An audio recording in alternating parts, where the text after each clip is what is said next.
Well, dividend stocks have been one of the hottest segments of the market this year for buy and hold investors. But is that still the place to be? Gjertsen of Mack Investment Securities is Skyping with us this morning to talk all about it. Good morning to you, Ed. Hi, Angie. What is your advice to clients here? Well, high-yielding stocks are a draw for people who are looking for higher income. So they're leaving the bond world, if you would, and going to the high-yielding stocks. And you have to be really careful about that, not only from a risk standpoint, but also from a taxation standpoint as well. What is the tax implication?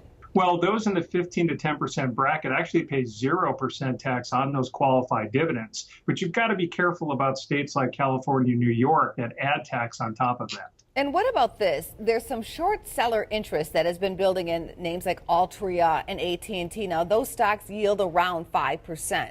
Well, when you look at the relative growth of S&P 500 dividend-paying stocks over the last 12 months, those that actually are not paying dividends have performed way better than those who have.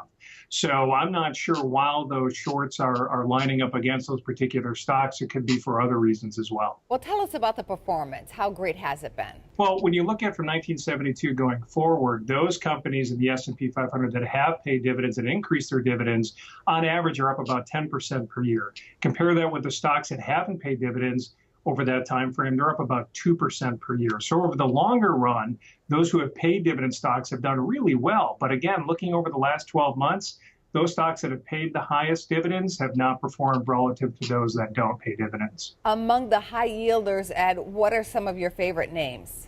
Yeah, we stay away from individual names, but you can use exchange traded funds like from Wisdom Tree and from iShares. We find that as a very good way to get a bunch of different diversification from high yielding stocks in a very efficient way. Good enough. Thank you for coming on the show. Thanks, Angie.